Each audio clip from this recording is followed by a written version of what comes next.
All right, so we'll get this kicked off in three, two, one. What's up, YouTube? I'm Jeff, and you are watching the NYC Corvette channel. And the purpose of today's podcast is to serve as a beginner's guide on how to avoid failure while you're on your automotive DIY journey. Now, as we know, many new automotive DIYers, they jump into car projects without the right knowledge, without the right preparation. What does that lead to? Frustration, wasted money, and abandoned bills. I mean, we see it all over the place. Garage squad, overhauling, the list goes on and on and on. So today, we are going to break down how to avoid these pitfalls, how to build cars successfully, all while having fun. And I have with me today Ken Torgiani, host of the popular YouTube channel Low Boost Films. Low Boost Films started in 2019, and his channel features custom build projects, auto racing, auto reviews, tools and parts reviews, and everything in between.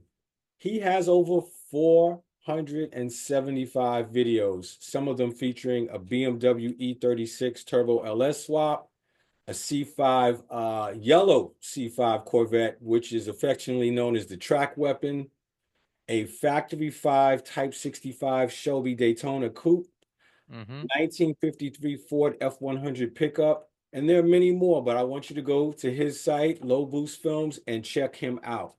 Now, one fun fact about Ken is no matter what's going on in his videos, you'll never find a hair out of place. I don't know. Maybe, maybe not. We'll Man, see. it's tight there, brother. Ladies and gentlemen, I introduce to some and present to others Ken Torgiani of Low Boost Films. What's up, Ken? Hey, thanks for having me. I see you're rocking our Low Boost Films hoodie, the Oh yeah, GMW hoodie. that's right. So Yep, very nice. right way. Very Yeah, nice. nice and how can I say? Nice and warm and Nice and very, warm, yeah. very, We sell all very the merch. I got my Low Boost Films coffee mug that's full of water. okay. Looks good. I got to pick one of those So up. yeah, yeah. So thanks for having me on the channel. To do a podcast. I feel like I haven't done one of these in a long time, and I'm really excited to chop it up with you a little bit. You're looking at we want to help people avoid DIY disasters, so you have the DIY disaster king come on the channel.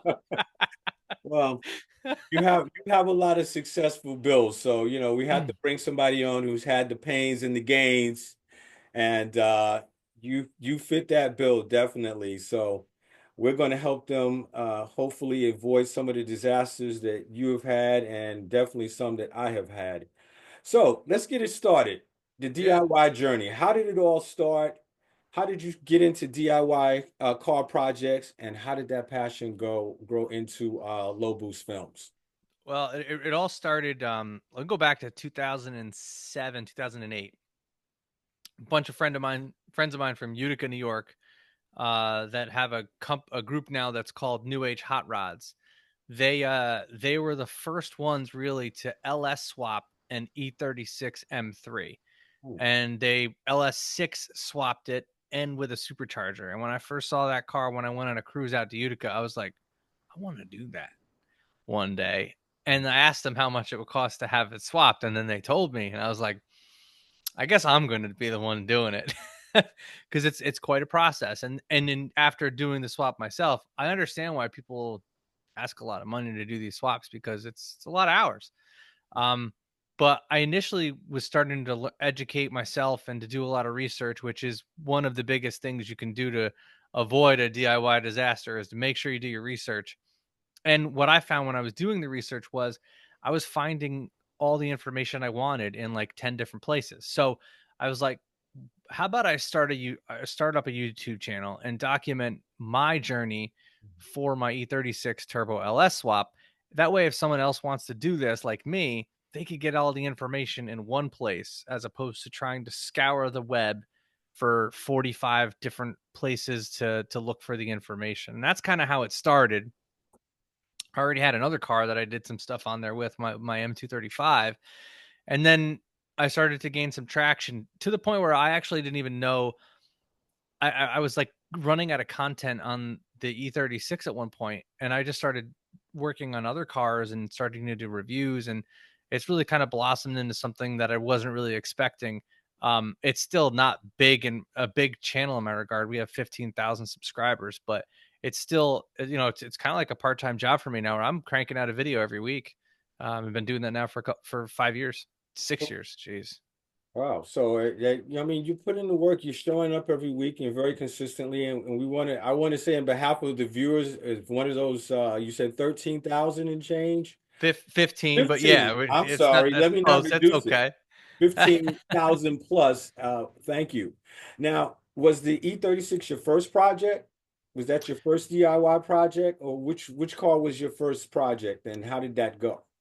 It was the first engine swap. I mean, the first project that I tried was a 1970 Chevy Nova that my dad got me for my 13th birthday. And he paid $850 for it, and I learned how to work on cars with that. I took the engine out, took the transmission out. When you have no money, you can take a car apart. Right. I didn't have any money to put a nice engine in it, so we ended up selling it as a shell because I had no money. But I learned on how to work on cars with that. This was my first big project where I did an engine swap. So I think, once you try to tackle an engine swap, that is really where, that takes more than just, putting a downpipe on or putting some headers and exhaust. It's a big ordeal. Right. And that's my first really big project. Yeah. So if you could have gone back in time and give your beginner self one crucial piece of advice, what would it have been? Buy once, cry once. There were a lot of things that I said I'm gonna cut corners here, or I want to really spend and get the cheapest stuff here. Like specifically like my fuel lines. I didn't get very good fuel lines. Not so much the lines, but the fittings. I bought like cheap eBay stuff, and it all leaked. Very quickly. I found myself ripping the whole fuel system out and replacing it. So I think like with some stuff that you've seen to verify that things might be cheap and that they'll still be okay is fine. But there were places where I really wanted to cut corners with, and I ended up having to do it twice because I bought cheap stuff to begin with. That's why I say buy once, cry once, because I Right. bought 3 times and cried twice. So Okay. yeah. So let's take a step back a little bit. I Mhm. mean, you worked on all levels of the DIY ladder. What is the Low Boost Films definition of a automotive do-it-yourselfer? Someone that is willing to put in the time, effort, get the right tools to be able to tackle a project yourself. That you say, you know what, I know how much this costs to have a real shop do, and to have them do it right. Um, I always say, it's not just with cars, but with everything. Even like when we had our basement built, like you done well, done cheap, done quick, pick two, right? So Right. if you want it done well and done cheap, it's not going to be done quick. If you want it done well and done quick, it's not going to be done cheap. And if you want it done quick and done cheap, it's not going to be done well. Right. So, if you're doing it yourself, I do think that you can actually get a better quality of work by doing it yourself because you care a lot more about your own project than someone else at a shop will. Um, and it will be done cheap necessarily because you're the labor, but it's not going to be done quick, right? Like you get what you pay for. You go to a really good shop, they'll do it quick, but they will charge you accordingly. And if you're a first time DIYer, you're going to be slow, and that's okay. You got to have that patience. But Right. the true DIYer is done well and done cheap, but it's not done quick. Now, I've watched a bunch of Low Boost Films videos. I've looked at some Yellow Veto for some My Corvette Life. I've looked at, everybody's videos. And now I said, okay, I want to be a DIYer. What are 5 questions that every potential automotive DIYer should ask themselves before journeying down that road? Well, first of all, the other Corvette YouTubers that you named, I'm big fans of, and I watch all their videos, even if it's something that I've already they're doing a video that I've already done a video on. I'm like, I want to see what their take was on this, or how they had it. And I think everybody kind of does things a little different, which is good. Um, I'm sorry, your question was five things that were. I'll ask it again, no problem. What are 5 questions that Mhm. every potential automotive DIYer should ask themselves before they start down that road? Okay, okay. Um, do I have the right tools? I think that's first and foremost. If you have the wrong tools, Okay. like it, you're just not going to be able to do it anything efficiently and safely, and for that matter. I'm not a I have jack stands. I've done work on jack stands ever since I invested in quick jacks. I don't know what I did before it. I don't. I feel like it made everything a night and day difference. Right. Um, you know, do I know enough about the project that I'm tackling? I know a lot of people will jump right into these projects not really knowing what they're getting themselves into, and they take something off and throw it away that part doesn't exist anymore, and now they're like, oh my god, I got rid of something that I'll never find again. So you got to do a lot of research. Um, do I do I have enough patience? And I think that is a big one because sometimes people are like, oh, this will be a weekend project and I'll do an engine swap in. And I'm like, you are one broken bolt away from turning a 30-minute project into a 3-week project, as well as going back to that patience part, you could get to a certain spot and get stuck because you have to order a different part because the part you took off is broken or it doesn't fit, or you order a part and the one they send you doesn't fit. Right. That's why projects can take a long time, especially if you're doing custom work Mhm. where you're trying to piece things together. Sometimes I buy 3 different things knowing I'm going to return 2 of them Mhm. just because I'm like, yeah, one of them's going to work, and if Right. I just bought one of them, that one is going to be the one that doesn't. Right. Um, the other question I'd ask myself is, do I have the space? And I think that's tough. And like you do it right in the driveway. You don't even care. Like as long as you have it. I know some people will do it in the street, Right. work on it in the street. As long as long as your neighborhood that they don't mind. Like, listen, I think I'm pretty sure my dad swapped his first engine in a street in Yonkers. I'm Yeah. not 90% sure that he did it himself. So, My you know, dad done that too. yeah. Engine I mean, trans swap right outside the house.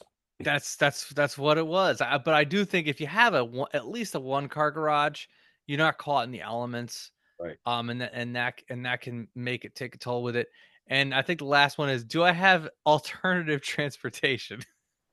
Because people think they're going to do an engine swap in a weekend in their daily driver, Oh my. and then they're like, I got to go to work on Monday, and Right.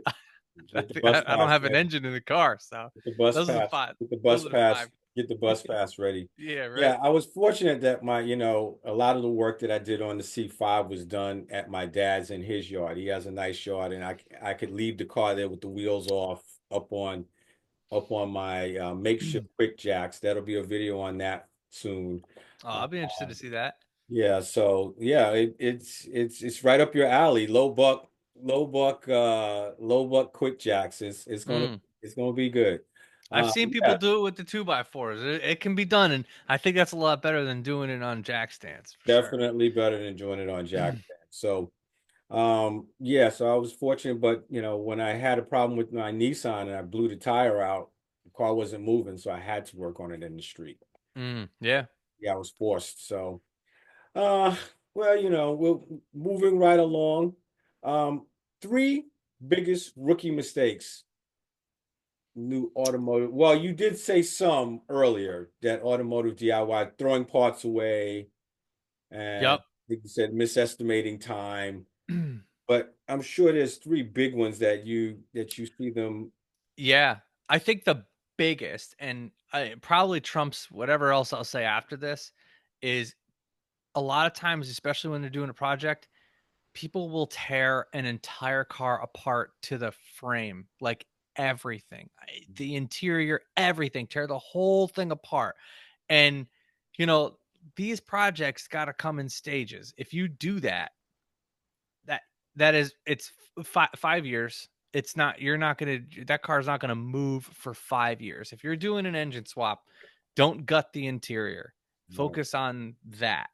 And then once that's done and you're driving it and you're enjoying it, and then over the winter you want to do another small piece, do that. Like, I didn't do the rear end of my E36 for 2 years after I did the swap, and then I, focused on other things and like interior stuff afterwards. And it kind of comes in stages, that way I can still enjoy it. If Right. you look on Facebook Marketplace and see some of the projects that people had, it's they tore the whole thing apart, and then they've lost the motivation to put it back together because the car's been apart for so long. Right. um that's first and foremost, that's the biggest mistake. um I think That's the second one is they buy something that's too far gone. It's tempting to buy something on Marketplace, a project that is the rust is just such a good deal, but it's so rusted out. And if you don't know how to weld or do body work, um, you can polish a turd as much as you want, but you want to have a clean car, and you got to, unless you're willing to do the body work, it's better to wait. I think right. sometimes that's another mistake people make, is they jump on a project too quickly. Right. Um, and other times they're they're not prepared to jump on the right one, because the right one, that's the third piece. The Okay. mistake is they're not ready. So the E36 I bought, it was on Facebook Marketplace for an hour.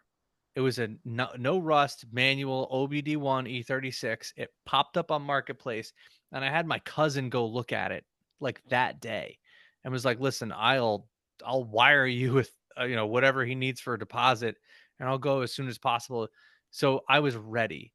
Um, and Herm Edwards always said, "Luck is not luck. Luck is when preparation meets opportunity."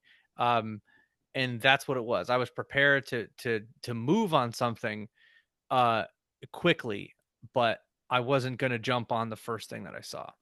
So what you're saying is, don't be too eager to get the whole car, to do the whole car, do things in stages.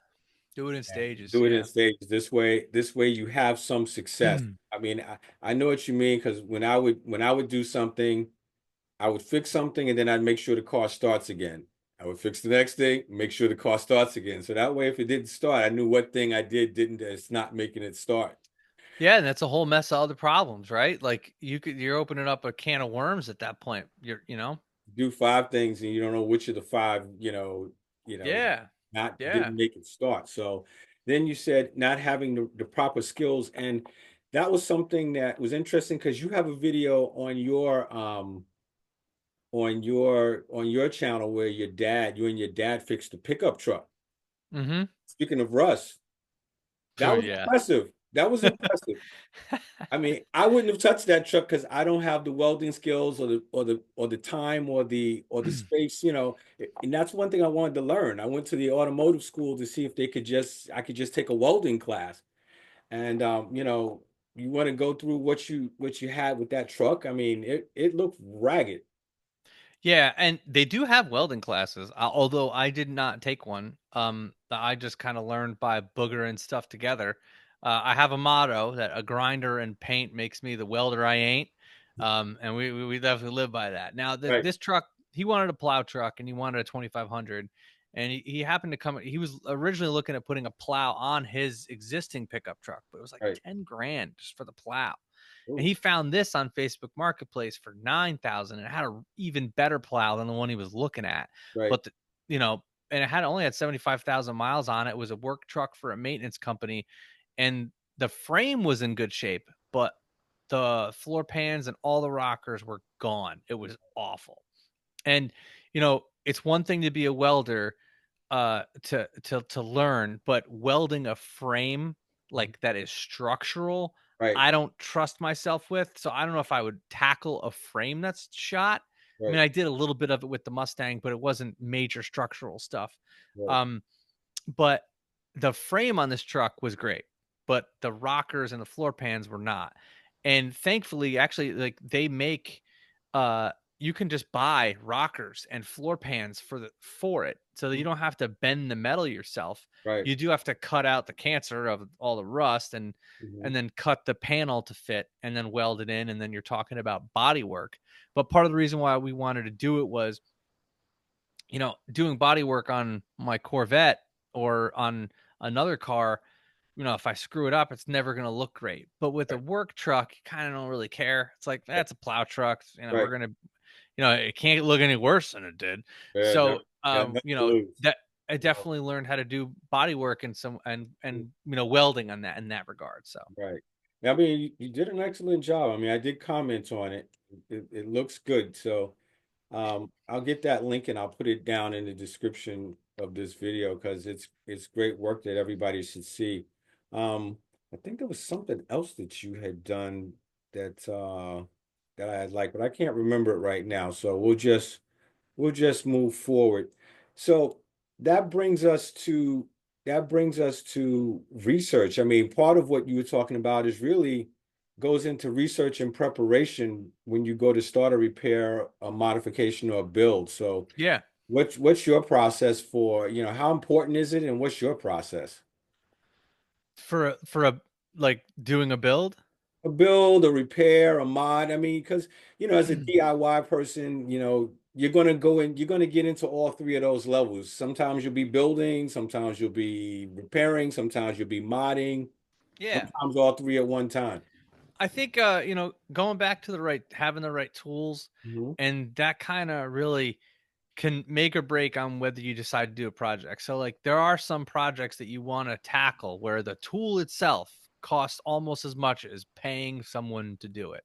Right. And that's where you got to kind of weigh and be like, man, am I going to spend like $500 on the right tools to do this job that I might only ever do once? Or should I just bring it to somebody and have them do it and done right?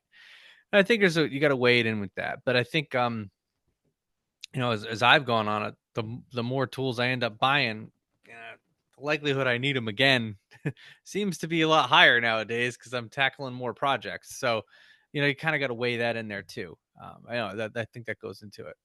Well, since you're talking about tools, um, what we're going to do is give us a list of what are the first five tools any automotive DIY person should buy when they're starting their journey. Yeah, I think right off the rip, you need a torque wrench, and not like the tiny ones you get at AutoZone. You want one that'll go to like 100 and something foot-pounds, like the ones that are like that big. You definitely, especially if you're going to torque wheels down, if you're going to go to a drag strip or track day, you want to make sure your wheels are torqued down. And a lot of big engine and suspension parts need 30, 40, 50 foot-pounds if you're going to torque the things down specifically. I think getting yourself an impact gun that can take on and off wheels is good. A lot of DIYers, the first things we learn to do is like to take wheels on and off, and um, it's a lot easier to take off if you have a good impact gun. So investing in one of those, I use that all the time. A good ratchet set, not just like ratchets, but ratcheting wrenches are big for me. I really feel like that's helped a lot. Oh yeah, definitely. Swivel ratchet extensions, and especially the only time I've ever needed a crow's foot is working on the Corvette. No Okay. other car have I ever needed crow's feet for. But I need crow's feet to when I replaced my power steering lines, I couldn't Okay. get to them any other way. Oh, Needed okay. crow's feet. Yeah. I tried to Uh, use it, but I just never got the hang of it. So I just used the regular wrench. yeah, it's tough. It's tough, but once you do get the hang of using them, it does make it easier, especially in tight spaces like the Corvette is. I'm trying to think of other tools. Obviously, you want to get the right lifts, and floor jacks is good.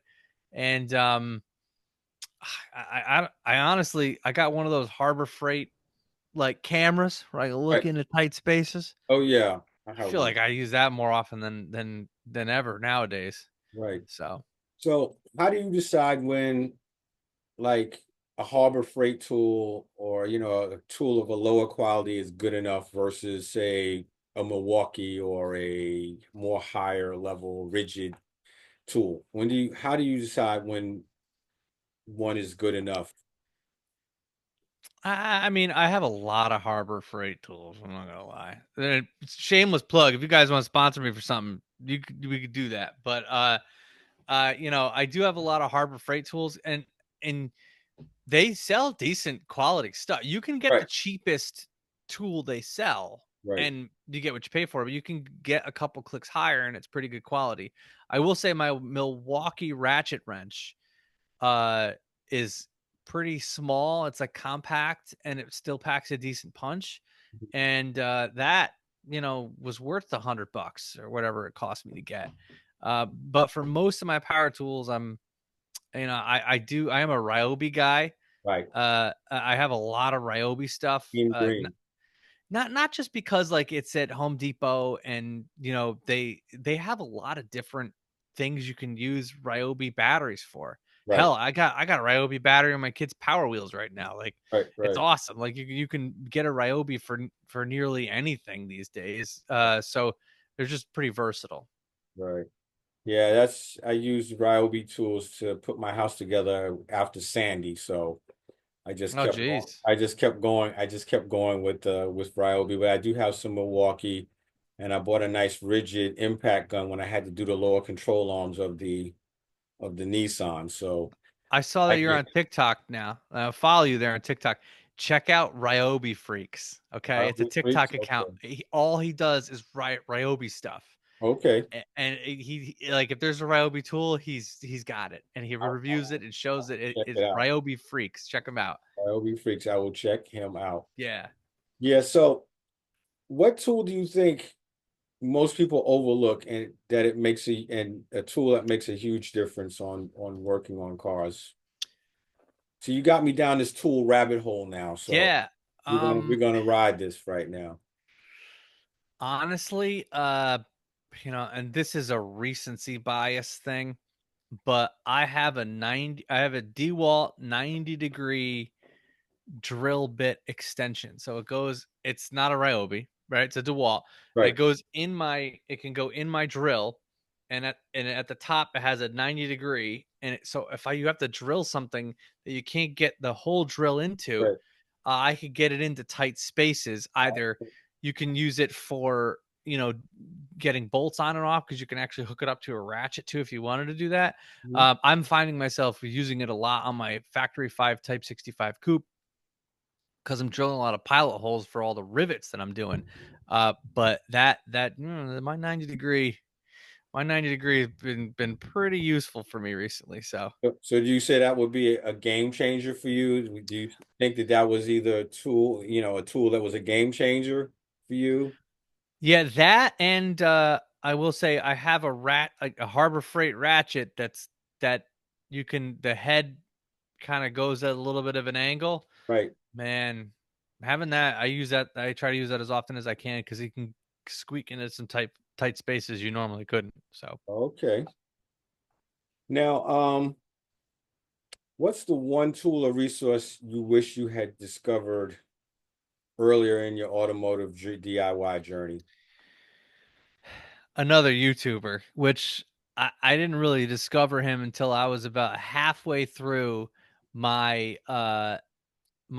E36 Turbo LS swap, and it's a YouTube handle called Sloppy Mechanics, Happy and mechanic. the name says it all. Okay, I was really trying to get a like high end quality build that I was doing, and like my budget was creeping up there, but I was already halfway through the project, and I stumbled across this guy who took a 6-liter iron block truck motor, did a razor blade rebuild on it, like did like left the bottom end stock, didn't even change the heads, just slapped a Chinese turbo on it and threw it into a Chevy Colorado, and it made like 1,064 horsepower. Hmm. Yeah, and the truck just blew up not too long ago, but it lasted like 7 years at a That's a long thousand time. horsepower. That's a long Right. time, and he kind of prided himself on, doing a cheap budget build. He was reusing head gaskets, reusing things that I would never do, and I'm like, this guy's nuts. But like, he's also doing it to say, hey, can you? You know Right. what I mean? Like, Right. can you really reuse? I know they tell me I need to get new head gaskets, but Right. can you reuse the existing ones that you have? And he did a build called 8 for 8, eights for eights, where he wanted an 8 second quarter mile Mhm. for $8,000, Hmm. and he did it. He basically did it. Okay. Um, which was impressive. I wish I had discovered him sooner, because I probably would have saved a lot of money on my project. Oh, okay. Maybe you can give his, slide into GM's DM and give him his number, because I mean, it took them millions of dollars to get to 1,064 horsepower. I know, right? Yeah, that's a little different. See, yeah. Hey, GM ain't warrantying the well, they don't having BS problems me with those sloppy mechanics transmissions build. now. Yeah, Well, I those know. transmissions ain't holding up too good now. So I mean, Yeah, 7 years is about right. yeah. The motor finally blew up after 7 years. I mean, Right. that's You know. impressive. So yeah, that's definitely impressive. That shows the mind of the creative mind of the people out here in the YouTube space and out here in the world. You just don't Yeah, know who to, you just, you're standing next to a genius. You'll be at the checkout line standing next to a genius there. yeah. He's on Instagram. His Instagram handle is LSX Bob Ross. Oh, that's Bob Ross. Okay. Bob Ross, Shout out. Bob Ross the painter, and Yes. LSX for LS. So that's what he calls himself. We'll shout you out, Yeah, LSX. Bob Ross. shout That's out, right. Matt Haffel. Um, Now, how important are forums, social medias, and the local car communities to the DIY journey? How I mean, can we do this alone? Is this something we can do alone, or do we need a community to really be successful?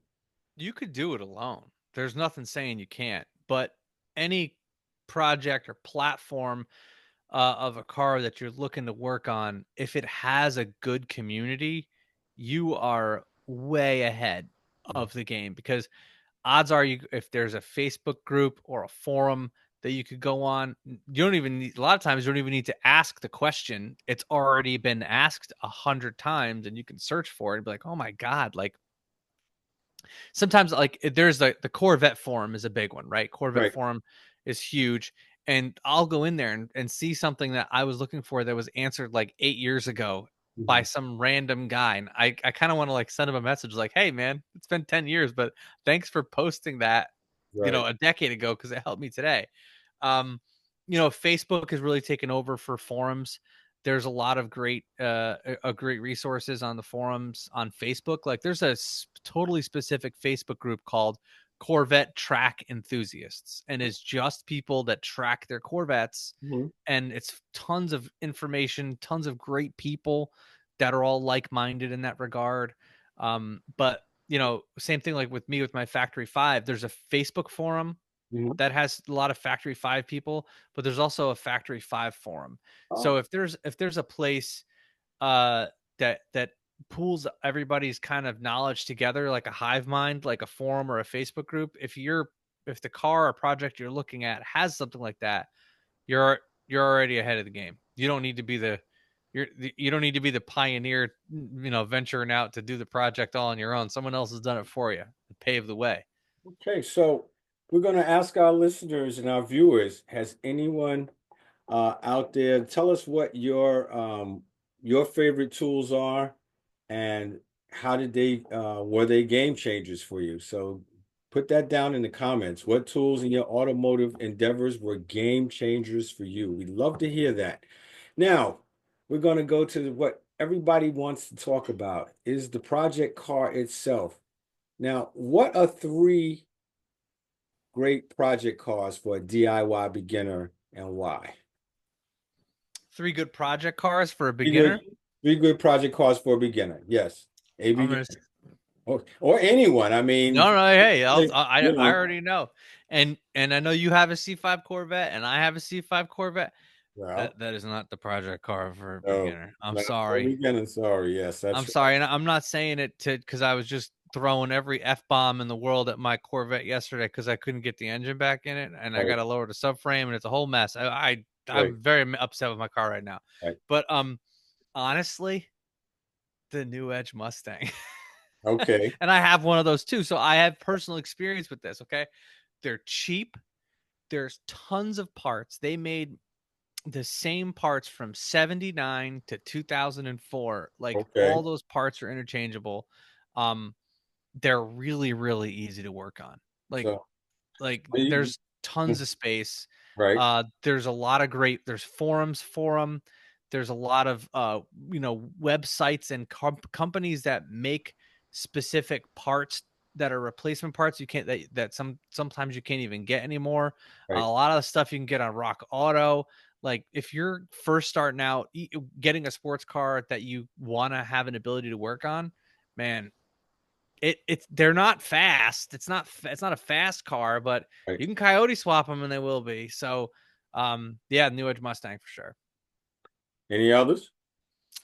Uh, you know, I think Honda Civics they're relatively easy enough to work on. I know a lot of Definitely. people pave their way, with Hondas. I like Nissans. I had a 300ZX, but it's not a that's a tough car to work on first time.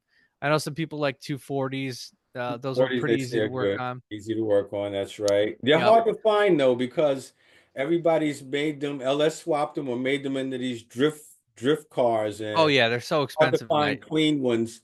But the Honda Civic is definitely the EK or the EG Honda Civic. You're talking about yeah. mid 90s to 2000s. I would say stay away from anything that is before 96 because 96 and beyond is OBD2. And if Mm-hmm. you don't understand, if you're beginning and you don't understand OBD2, then you're not going to understand OBD1. Mm-hmm. That's, the computers and stuff. And now you have to get a different scan tool. Most scan tools now are OBD2. Yeah. So, Yeah. um, I mean, but I would add the '08 to 2012 Honda Accord Coupe Okay. in a V8 because they're stylish, they're sleek. You could get them between $5,000 and $12,000. Um, if you don't do anything but put a nice set of wheels and an exhaust and maybe a nice radio, you know, That they had the what was that the 270 horsepower V6 that's something like right. that. That's right. Yeah, I think that was like the NSX motor or something similar of a Similar to it, similar right? variant. Yeah, I that's a cool mean, one. those are strong cars. I don't like the four cylinders, but I mean, if you want something that's nice, I mean, that's something you could pull into the car show with and not get teased about, So Yeah. I think that now any cars that new DIY people in the automotive space should avoid. I'm not gonna say the Corvette because I don't want to say avoid it, but you better be ready to get your hands dirty because it's not easy to work on. Cars to avoid. Um, it's tough. It's tough to say just outright avoid it. I know. Yeah. Okay. Old Mercedes and old BMWs Right, that like the V12 models.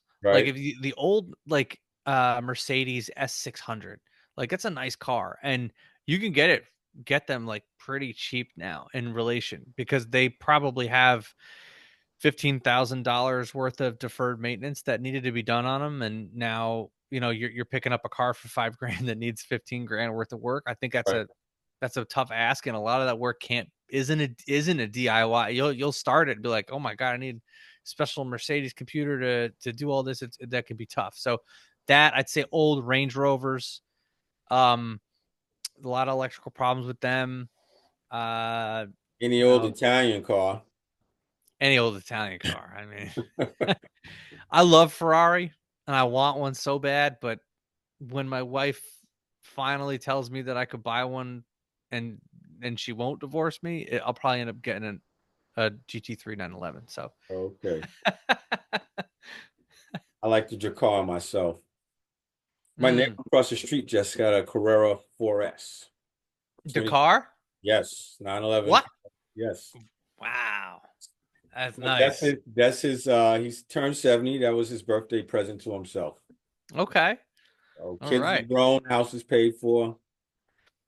Yeah, Done. Yeah. that's right. Give me that one.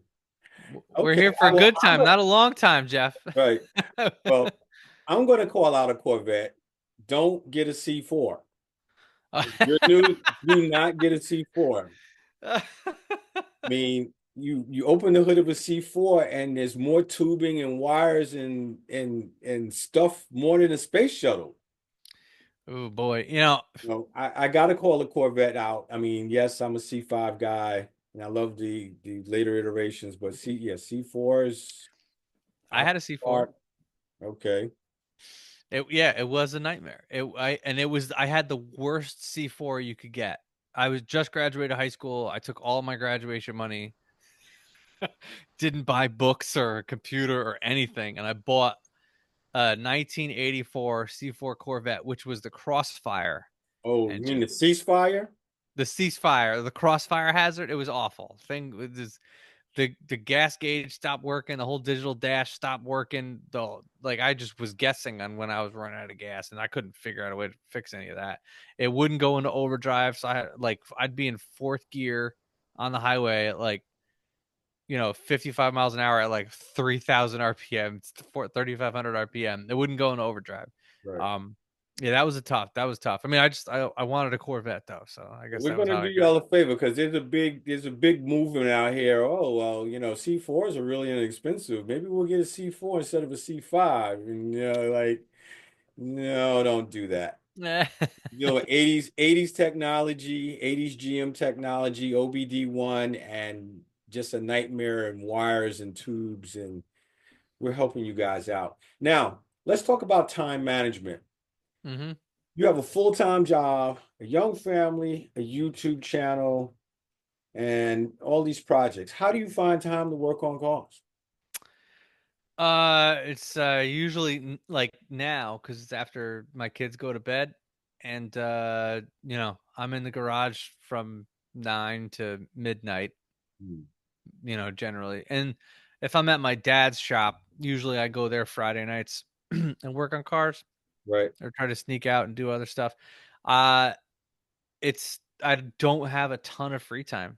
I spend my free time when I do get it working on cars. Like I might have played one round of golf all last summer. Whereas Oh, before I was working on cars, I played a lot of golf. I have free time, I'd go play golf all the time. But now I'm like, I really want to finish this thing or finish that thing or go do this track day right. or get my car ready for a drift event. Um, my free time is working on cars. But honestly, to me, I enjoy it now, Mhm. except for last night with the Corvette engine. But it's therapeutic. It's therapy for me. I like it. So we know that DIY projects, as you said earlier in the show, take longer than expected. Mm-hmm. Is there any project that made you want to give up because it was just taking too long? Um, I think my dad would say his truck because it's Okay. still not done, and like he had all winter to work on it, and then he bought this plow truck that he worked on all winter, and I'm like, you could work on your F100, Dad. He was like, Right. oh, I don't want to do that. But the E36. There Oh, came a point where I was like, oh god, where I had swapped it all out, had the turbo in, and it broke down on the first time I drove it, and then I tried fixing it and it broke down again. And that learn going through working out the kinks process has given me a lot of clarity. mhm. Whereas my dad finished his truck and he wanted to take it down the road and something was messed up on it. And I'm like, that's part of this. Right. Like you have to be prepared to work out the kinks when you do a big project like this. It's not going to just pop off and go easy. Like there's a Right. lot of things, and the only way to figure them out is to drive it. If you were to bring your car and have a professional shop do it, Mhm. like they're going to put hundreds of miles on your car before they give it back to you because they want to work the kinks out. They don't want to give you Oh, a car with 2 miles on it and then you drive it home, be like, this thing is broken already. No, they'll drive your car for weeks at a time and be like, all right, well, this needs this, or they'll bring it back. So you got to work out the kinks on them. So don't plan any big trips with the car, but plan a trip to the gas station or to get ice cream. Like, to, Right. every time go a little further and see what goes on with them, because that's part of the process, and that's, I think, where people give up and want to sell their project car there. But that's part of the process. It Right. really is. But how do you push through that? You got to see the light at the end of the tunnel. And I think, the first time that I took the GMW on a trip that was more than 10 minutes, took it to a car show. It was like 25 minutes away. And I told my dad, I'm like, get the, have AAA on speed dial just in case, like, it's the first time venturing out. But Right. I drove there, and it was a 20-minute drive, and I'm driving home, and it was at night. And Right. I'm just listening to the car, and I'm just cruising down the highway. And I was like, man, might be like, I built this, Right. and I'm proud of it, and like, people loved it when I took it to the car show, and I'm driving home in it, and I'm like, I've never had that feeling of accomplishment before. Okay.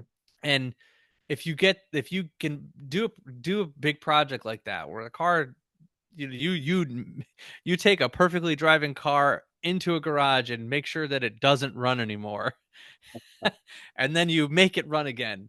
Um, it's a sense of accomplishment that I've never felt in, at that point, 35 Right. years of my life. And yeah, I want to do it again. Okay. So So we are approaching the finish line for this episode, but we sure. definitely are not at the end of our journey. Um, I want to turn to you, Ken, and get your final words of wisdom for the people. For the people, The people. wisdom, what about what not to do with their car. I've broken stuff. I always say, you watch my channel, race stuff, I break stuff, I fix it, and then I repeat that process again. Um, you know, I'm just you gotta enjoy it. You gotta have a car you want to work on, that you enjoy, and you gotta kind of see the light at the end of the tunnel with that project. Right. And I know I always talk to people like they want to, like, oh, I'm gonna take my car to the shop, or I'm gonna do this, and I'm like, you could do that yourself. Right. You could do it yourself.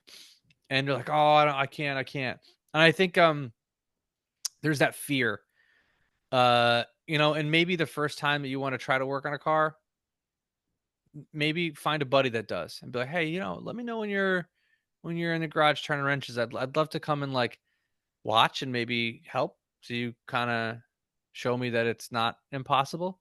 Right. And I think once you do that a couple times, you're like, you know what, it's not rocket science. It really is just, it's like a big erector set, right?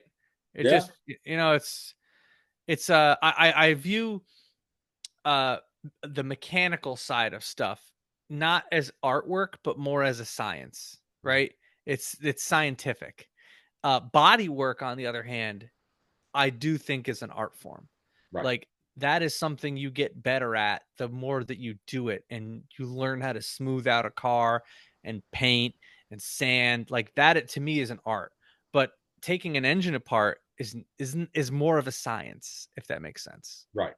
So So you have to do your research, you have to make your notes, have to study a little bit.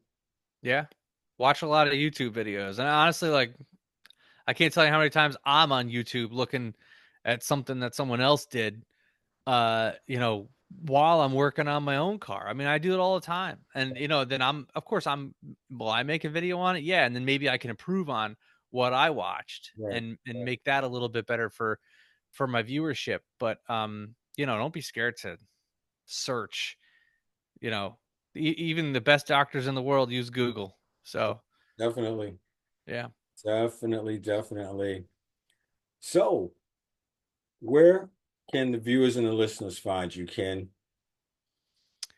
Well, mainly on YouTube at LowBoostFilms, but I'm also on TikTok, Instagram, and Facebook under the same handle, Mhm. Low Boost Films, all one word.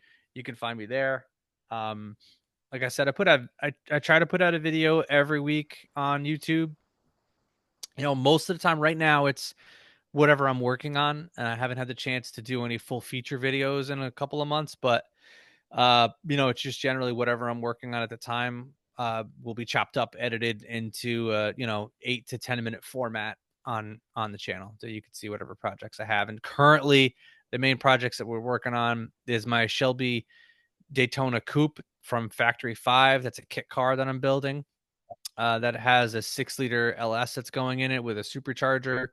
My C5 Corvette, I'm in the middle of replacing the engine in.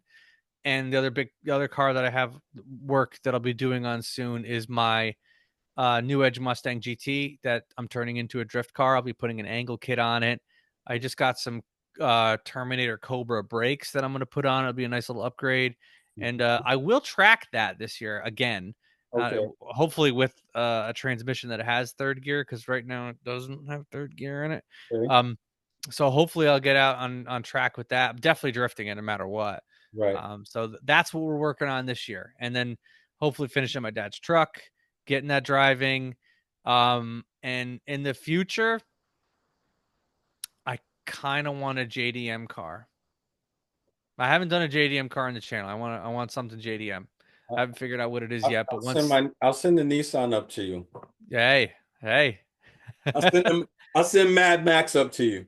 I had a 2000 Maxima. I loved that car. Those are excellent cars. Those are if hey, first time DIYs, don't sleep on the fifth gen Nissan Maxima. Excellent motors, 255 horsepower, you Yeah, know. was that the VG35? Yeah, VQ, no, VQ 35. VQ. VQ35. The Yeah, VG was before. I had a VG30 in mine, which is the same engine in a twin 300ZX. I had a 5-speed manual in mine, which is really hard to find. Right. I I missed that car. Yeah, I dropped a pair called Bo Buckets in mine, so you I know, like that. I saw that. Yeah, I like that. we'll be talking about that too. Any events coming up, Ken? You Yeah, got so any? there's I kind of host the track day with Highland Motorsports, but I'm there and I do the video for them. There's 4 track days coming up this year at New York Safety Track that I'll be doing. The first one is May 16th.